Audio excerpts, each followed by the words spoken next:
Aegon the Conqueror changed the course of an entire continent through his conquests of Westeros. Through fire and blood, he forged together a mighty kingdom that his descendants enjoyed dominion over for a time. And hate or love the Targaryens, Aegon's uniting of most of Westeros cut down on a lot of bloodshed and the constant fighting. But it's important to remember that he didn't do it alone. This video is about one of Aegon's sister wives, Visenya Targaryen, a woman that not only helped Aegon conquer almost all the Seven Kingdoms, but helped shape its future kings, maybe through a little poison.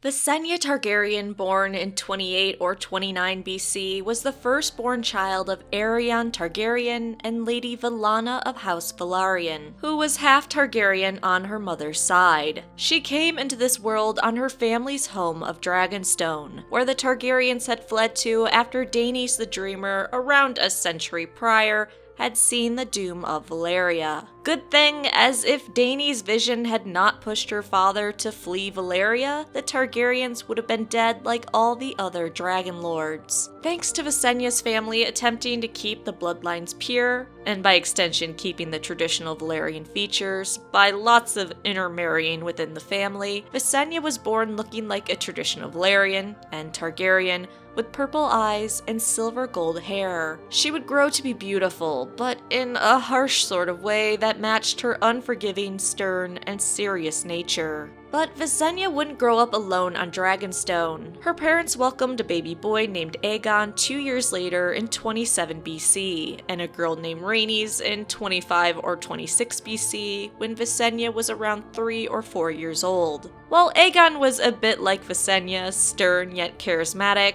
Rhaenys was very much her sister Visenya's opposite. For every ounce of sternness in Visenya, Rhaenys matched in playfulness and impulsiveness. Given their differences, they may not have been the best childhood friends, but since we don't know how they were as children and if they got along, it would be a guess at best. Visenya may have also had a bastard half-brother named Orys Baratheon, but there isn't much on what she thought of him. She at least liked him enough to keep him around later in life. What we do know about Visenya's childhood is very little, though, in general. Something gave her an interest in poisons and dark arts as a child that perhaps led to rumors that in adulthood, she dabbled in dark sorceries and poisons. We also know at some point she became a dragon rider when her dragon, Vhagar, hatched on Dragonstone and she bonded with it. A dragon with breath so hot, it was said it could melt a knight's armor and cook the man inside. Though she wouldn't ride as much as her sister Rhaenys rode her own dragon, reliable reports state that Visenya visited Westeros in her youth on Dragonback. Supposedly she, with her brother Aegon, visited the Citadel in Old Town and went to the Arbor as guests of Lord Redwine. Besides a dragon rider, as a child, Visenya trained alongside her brother and became just as much of a warrior as he did. To go with her warrior skills, she wielded a Valyrian steel longsword named Dark Sister. The sword would become a very important Targaryen family heirloom, and actually saved her brother's life in the future, which I'll talk about in part 2. The sword was made with a slender blade to fit her smaller woman hands, though non-women in the future would wield the sword. Visenya became incredibly skilled with Dark Sister, but just because she was a warrior and skilled swordsman, that doesn't mean she was only comfortable in ringmail, as we know some other warrior ladies were, such as Brienne of Tarth. No, Visenya had the beauty and grace to be not only comfortable in ringmail, but also in silk. It is also likely that from a young age she was betrothed to her brother Aegon, as it was a long-standing custom among dragon lords of Valyria to marry siblings to keep the bloodline pure, as I mentioned before, and as we can see with the Targaryens' very interesting family tree that is missing a lot of branches, so it wasn't surprising when Visenya married her younger brother Aegon. It was tradition that he would wed his eldest sister. What was a tad surprising, but not unheard of, was when Aegon also married his younger sister Rhaenys. The belief was that Aegon married Visenya out of duty and tradition, and Rhaenys out of desire. Which is interesting given that no one would ever question Visenya's fidelity to Aegon. But with Rhaenys, there were some rumors.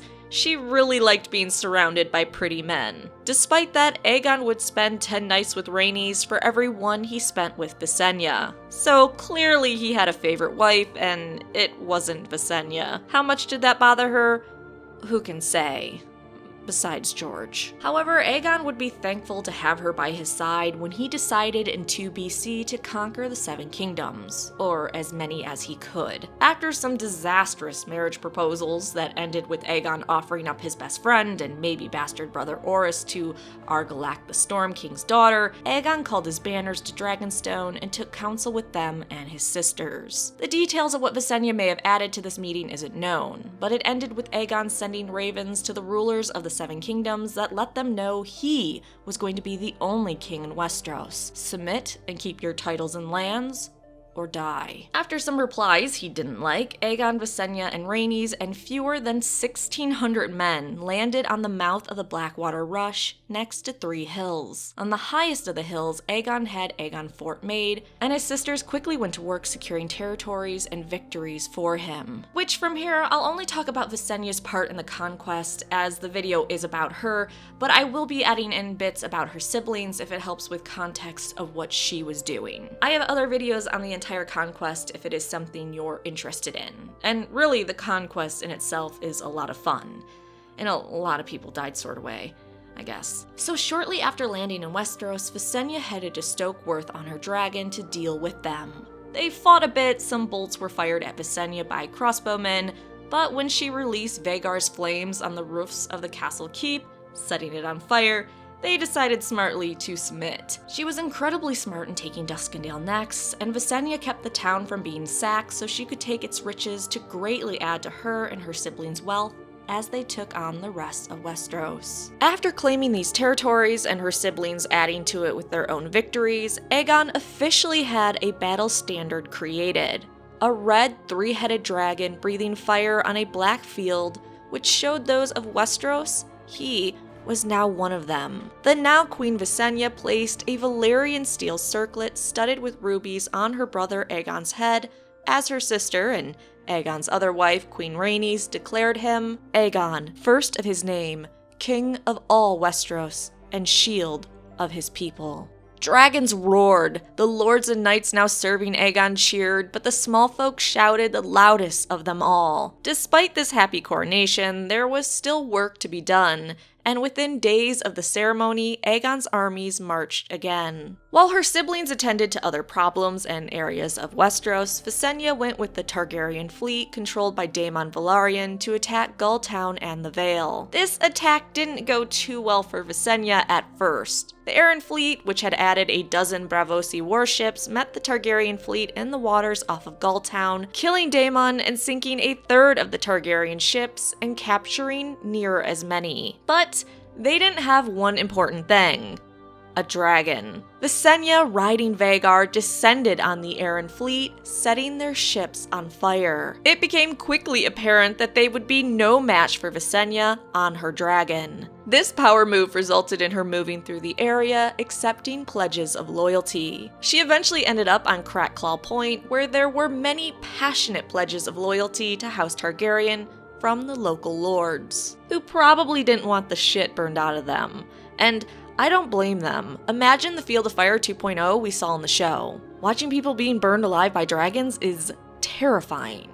Through her siblings and her hard work, at this point the Riverlands and Stormlands were now under the control of the Targaryens. However, other areas such as the Westerlands, Reach, Dorne, the North, and the Vale were getting very concerned and putting plans into action to protect themselves against the invading Targaryens. The Reach under King Mern IX and the Westerlands under King Loren I Lannister joined forces to take on the Targaryens, believing they could hold them at bay with their combined forces. Together, they commanded one of the mightiest hosts Westeros had ever seen, an army of 55,000 men. Aegon, hearing of this alliance, moved quickly with his army, and at the Stony Sept, Visenya and Rhaenys joined him. Visenya with her siblings watched from the sky as Aegon's army crossed the Blackwater Rush and headed south to meet the two kings that had joined together to stop them. When the two armies met in the open plains south of the Blackwater, the two Westerosi kings were delighted. For every one of Aegon's men,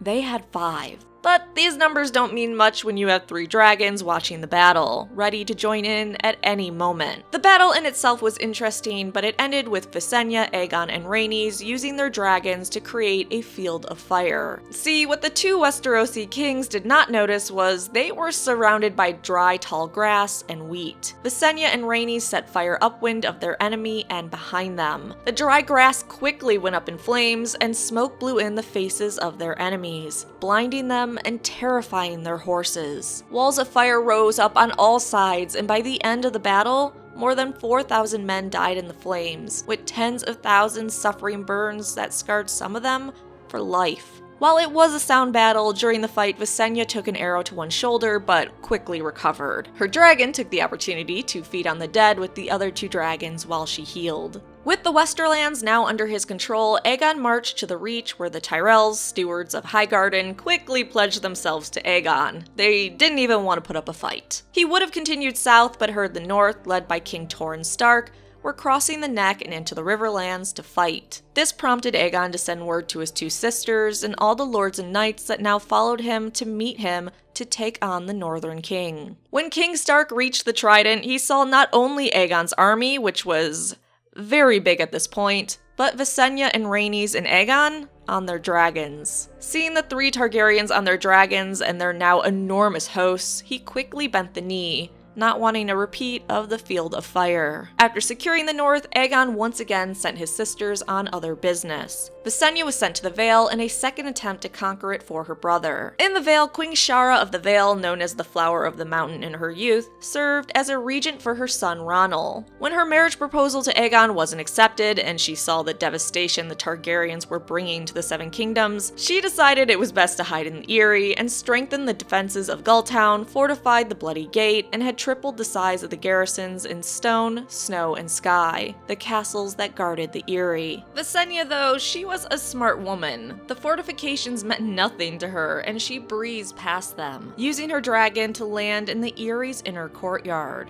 No sense fighting battles that didn't need to be fought. By the time Queen Shara knew what happened, it was too late. She rushed out to confront Visenya with a dozen guards behind her, but found her precious son Ronald was already in the hands of Visenya. Shara saw her son sitting on the Dragon Queen's knee, staring at her dragon in wonder. When he saw his mother, he asked if he could go flying with the lady. Shara was a smart woman as well. At this sight, and with her son's words, the 2 queens only smiled at each other, with no threats or angry words. Instead, they exchanged courtesies, and knowing that she was defeated, Shara had 3 crowns brought to Visenya: her own regent's crown, her son's small crown, and the falcon crown of Mountain and Vale that the Arryn kings had worn for thousands of years. She then gave them to Visenya along with the swords of her garrison. Afterwards, Visenya took the boy on her dragon to fly 3 times around the giant's lance. She had successfully secured the Vale of Arryn for her brother. Meanwhile, Aegon had had a second coronation where the High Septon himself anointed him in the 7 oils, placed a crown on his head,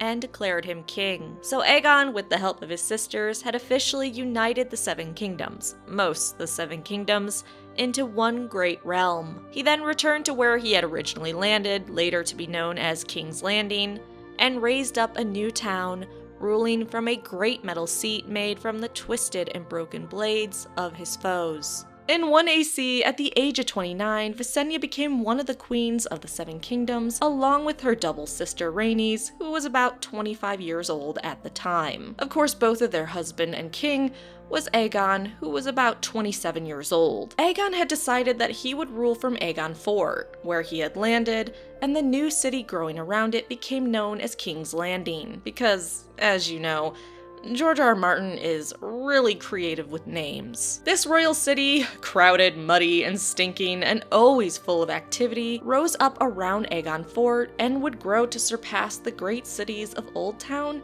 and even Lannisport. Visenya even got her own hill, named Visenya's Hill, where a Grand Sept was built by money given by the High Septon. This Grand Sept replaced the original makeshift cog one on the Blackwater that had served the common people. At Aegon Fort, sitting on his iron throne made from the swords of those he conquered, Aegon now faced the tremendous challenge of ruling the new realm he had forged together a realm full of kingdoms that had been constantly at war with each other and even with themselves for thousands of years. Luckily, Rhaenys and her supportive singers helped their reputation quite a bit. Singers made songs praising the Targaryen rulers, and throughout the realm, others heard these songs and began to believe the hype. While Visenya may have thought singers and bards were a waste of time, she didn't complain about the songs that made them appear even better and all-worthy in the eyes of those in their new realm. Even when some of those songs contained some pretty big lies about how amazing the Targaryens were.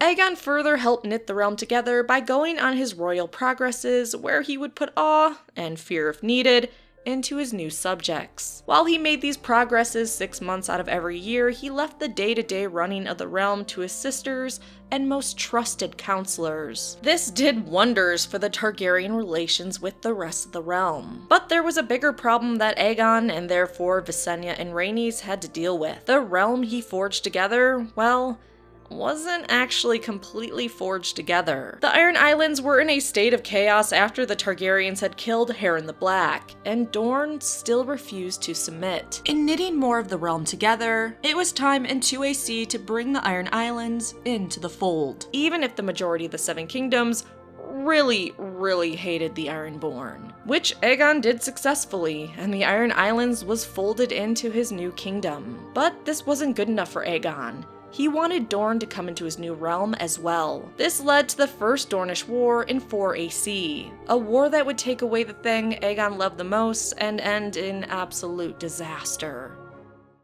So in 4AC, Aegon turned his eye back to Dorne and wanted to finally conquer them. The Dornish were smart in that they didn't fight any battles against the Targaryens, at least not in the traditional sense. Instead, Dorne learned from watching what Aegon and his sisters had done to the rest of the Seven Kingdoms during his initial conquest. Instead of fighting, they disappeared, ambushing the Targaryen forces and then disappearing back from where they came. The Dornish didn't hold their castles, and the Targaryen siblings were mostly met with a ghost town. Well, Rhaenys and Aegon. By all accounts, Visenya wasn't part of this initial attack. They thought they had taken Dorne successfully in the initial war and appointed their own men to watch over Dorne as they returned to King's Landing.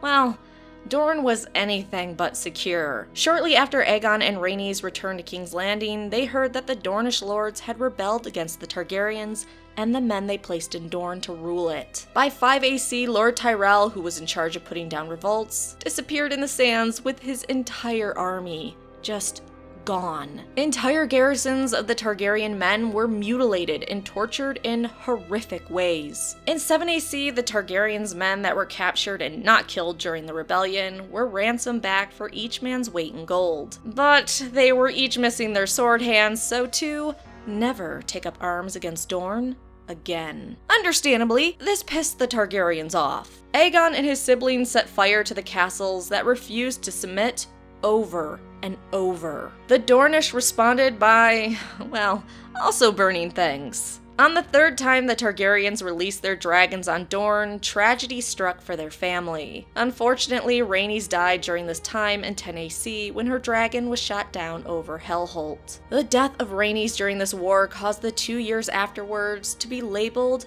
the Dragon's Wrath.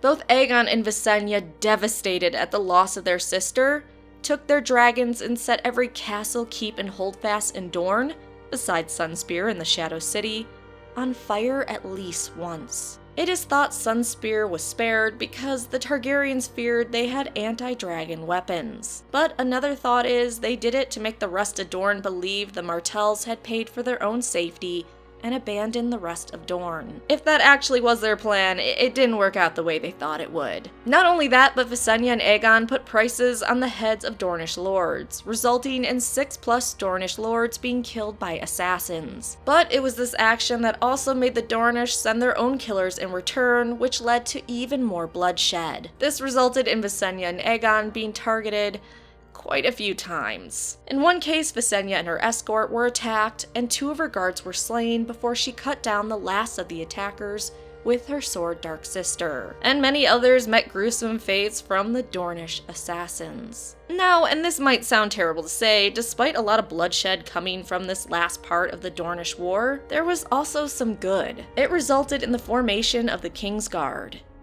So in 10 AC, Aegon would be happy to have Visenya by his side again. In the streets of King's Landing, Aegon and Visenya were both attacked, and if not for Visenya and her sword Dark Sister, Aegon may not have survived. Despite this attack, and his sister likely being the only reason he survived, Aegon was convinced that his guards were enough to protect him. Visenya let him know otherwise when Aegon pointed to his guardsmen, and Visenya quickly pulled out Dark Sister and cut Aegon's cheek before the guards could even react. She scolded him, "Your guards are slow and lazy," to which Aegon was kind of forced to agree. Thus, Visenya went about creating the King's Guard. She decided that there would be 7 champions, all knights, because Aegon ruled the 7 kingdoms. Again, it was just a title, let's not argue about how many kingdoms he did rule at this time. It's a boring argument, and it's already been answered, so it's kind of pointless at this point. So to ensure their loyalty was only to Aegon, she modeled the Kingsguard vows like those of the Night's Watch. Those who served to protect Aegon would have no other loyalty. Not to their house, not to their lands, not to their wife, or any children. While Aegon wanted to decide the members of his Kingsguard through a grand tourney, thankfully Visenya talked him out of it. She instead told him he needed more than skill in arms to protect him. He needed absolute loyalty. Aegon listened to her and allowed Visenya to select the first members of the Kingsguard. Maesters seemed to agree he was wise in letting Visenya do so. Of the original Kingsguard picked by her, 2 died defending Aegon, and all served to the end of their days with nothing short of honor. Thankfully, the Dornish War ended in 13 AC when Princess Meria of Dorne died and her aged son took over. The Prince of Dorne wanted nothing to do with the war and instead sent a delegation to King's Landing, led by his daughter, carrying the skull of Meraxes, which had been Rhaenys dragon. Once at court, many did not like this gift. Visenya was one of those people, though others had a stronger reaction than her. Despite the anger over this gift, Aegon instead listened to the Dornish party's words. However, it was a private letter given to Aegon, and only read by him, that resulted in a peace treaty between Dorne and his kingdom. What did this letter say? If I had to bet, something about Rhaenys, or that his son would be next. Now, I want to rewind a bit to 11 AC, while the First Dornish War was still going on. After a decade of marriage, Visenya had not had a child with Aegon, which is a long time to not conceive. This began whispers that she was barren and would forever remain childless. Others, being a bit more bold, suggested that Aegon should put Visenya aside and take a different wife. After all, Rhaenys was dead, and what did Aegon need with a woman incapable of childbirth? To that end, a lot of pretty young women were presented to Aegon by noble knights and great lords. Each was said to be more comely than the last, but as we saw throughout his life, Aegon never strayed from his sister wives. He may have thought about it, but he never went through with it. But due to Aegon keeping his thoughts on the matter to himself, we may never know how much he thought of setting Visenya aside for another bride. Which he may have, especially as the years went on and he seemed to dislike her more and more. Luckily for Visenya, she announced in 11 AC she was pregnant with a son, something she proclaimed confidently. Turns out she was absolutely right about the son bit. The next year, Maegor, Aegon's second son and child, was born on Dragonstone 4 years after Rhaenys had given Aegon Aenys. From the birth of Maegor, Visenya would be his greatest ally, constantly trying to advance him above her nephew's stepson, Aenys. And if you think that made her a shitty person, let's be honest. Aegon played favorites not only with his wives, but then with his children. At this point, Aenys was heir apparent, and always by Aegon's side, just like Maegor would almost always be by Visenya's side after being born. Because Aegon and Visenya were often apart, that meant she did the majority of raising Maegor. While she raised Maegor mostly at Dragonstone, training and teaching him, when Aegon made his royal progresses, Visenya would actually go to King's Landing and hold court. Maegor would follow her because he was always by her side, and stay with her at King's Landing during this time. When Aegon was not on his royal progresses and he returned to King's Landing, Visenya and Maegor would then go to Dragonstone. This led to the realm calling Maegor the Prince of Dragonstone. Now, as you probably got from part 1 and part 2,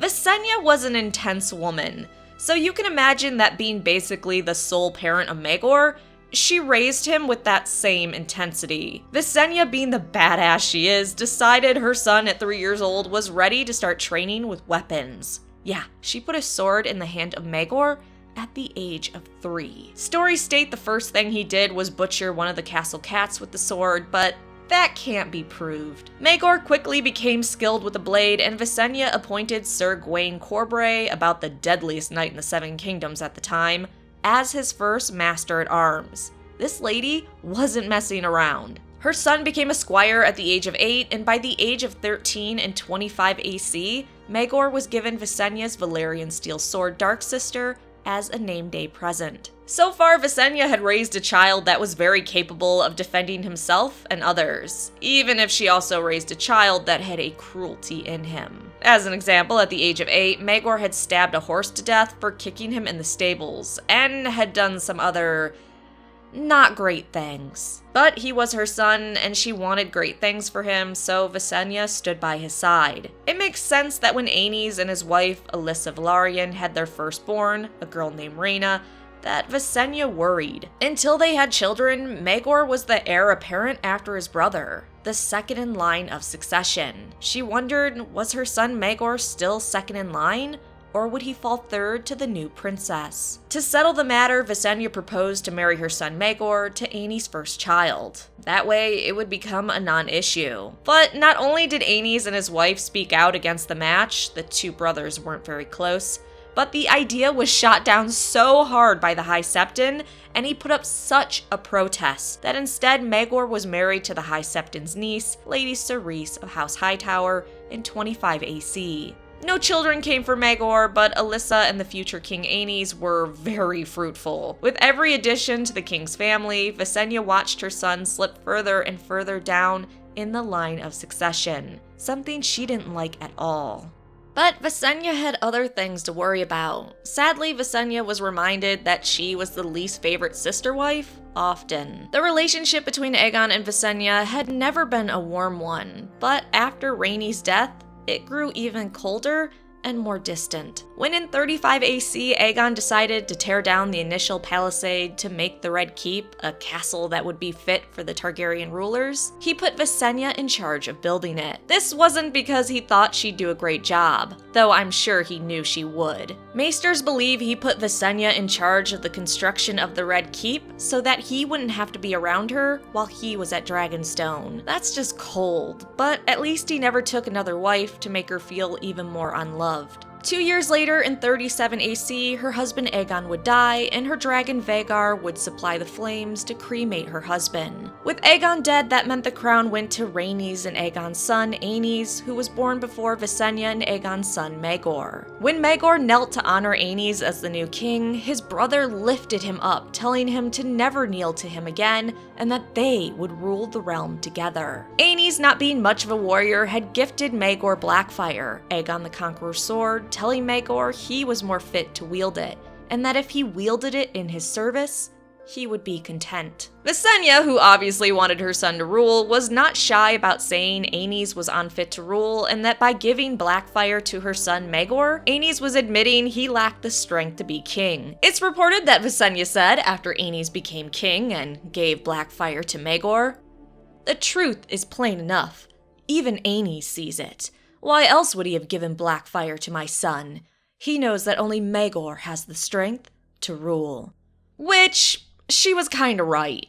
While Aegon and his sister wives had kept the realm in line, their heirs weren't so lucky. Those of the Seven Kingdoms quickly rose up against Aenys during his rule and tried to push the Targaryens out of the Seven Kingdoms. Aegon the Conqueror was strong, but they saw weakness in Aenys, and so rebellions broke out all over. Despite the unkind words Visenya had for Aenys as king, when some of these rebellions broke out, Visenya acted on her own and with the help of others to put them down, with her son Maegor helping as well. But things took a turn for the worse for Visenya's son in 39 AC. For a few reasons, but mostly because his wife appeared to be barren, Maegor married again in 39 AC to Alice of House Harroway in secret on Dragonstone. Well, not secret from Visenya, because she was the one that officiated the Valyrian ceremony when no Septon would do it. And do you think the High Septon liked his niece being put aside so Maegor could marry another woman?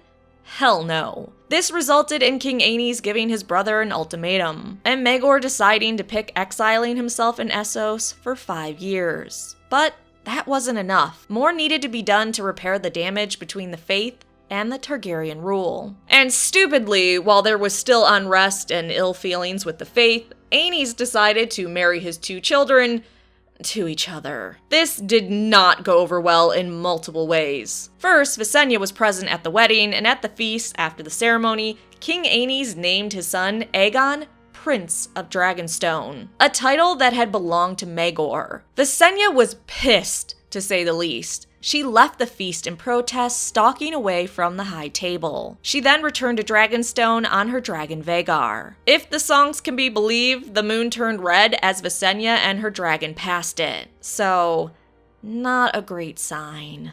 And secondly, why this marriage didn't go over well between Aenys' children was because it was too far for the Faith and those that followed it. They had tolerated Aegon and his sister wives, but they would not tolerate Aenys marrying his children together. Shortly after the wedding, the Faith militant rose up against Aenys, and he was forced to flee with his family to Dragonstone. Visenya was said to famously greet him, "You are a fool and a weakling, nephew. Do you think any man would have ever dared speak so to your father?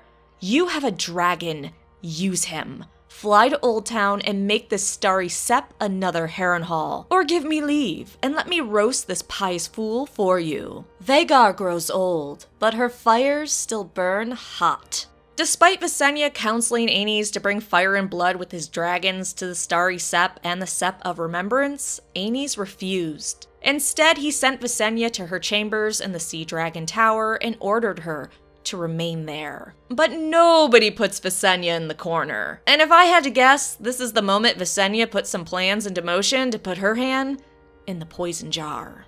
So, shockingly, Aenys soon fell ill on Dragonstone with painful cramps in his stomach and diarrhea. Crazy how you piss off Visenya, someone that dabbled with poisons, and suddenly you become really unwell. When Grand Maester Gwaine couldn't fix him, Visenya, being the caring stepmom aunt she was, took care of poor Aenys. He got better for a bit, but then suddenly collapsed without warning after hearing news of his kids dying 3 days later. In 42 AC, with Aenys' death, Visenya moved into action.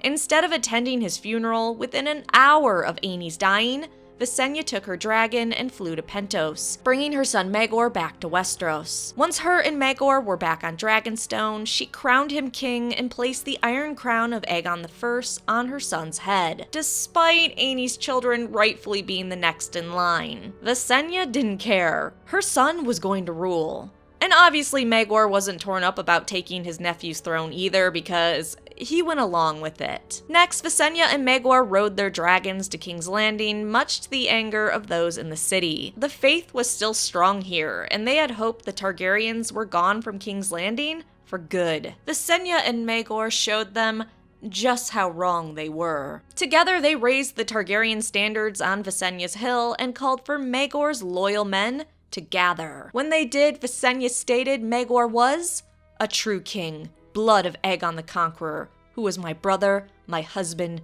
and my love. If any man questions my son's right to the Iron Throne, let him prove his claim with his body. Visenya challenged any who believed Maegor wasn't the rightful king to prove themselves, and one man stepped forward to take that challenge, the captain of the warrior's sons. This resulted in a trial of 7. After each side had gathered men to equal 7, Visenya gave the command to begin, and the two sides battled. The trial eventually ended with Maegor being the last man standing. Well, alive. At the end of the trial, Maegor was still on the ground, and some thought him dead. But when Visenya went to him, she found her son alive and still breathing. Discovering this, she declared, "The king breathes. The king lives." Not everyone was happy about this, but since he was the only one alive from the trial, this must have meant the gods wanted Maegor to be king. So who were they to disagree? But Maegor was in rough shape after this trial. Commanding her son to be brought to the maesters as the swords of the faith kneeled to them, Visenya also ordered them to return to their sept atop the hill of Rhaenys,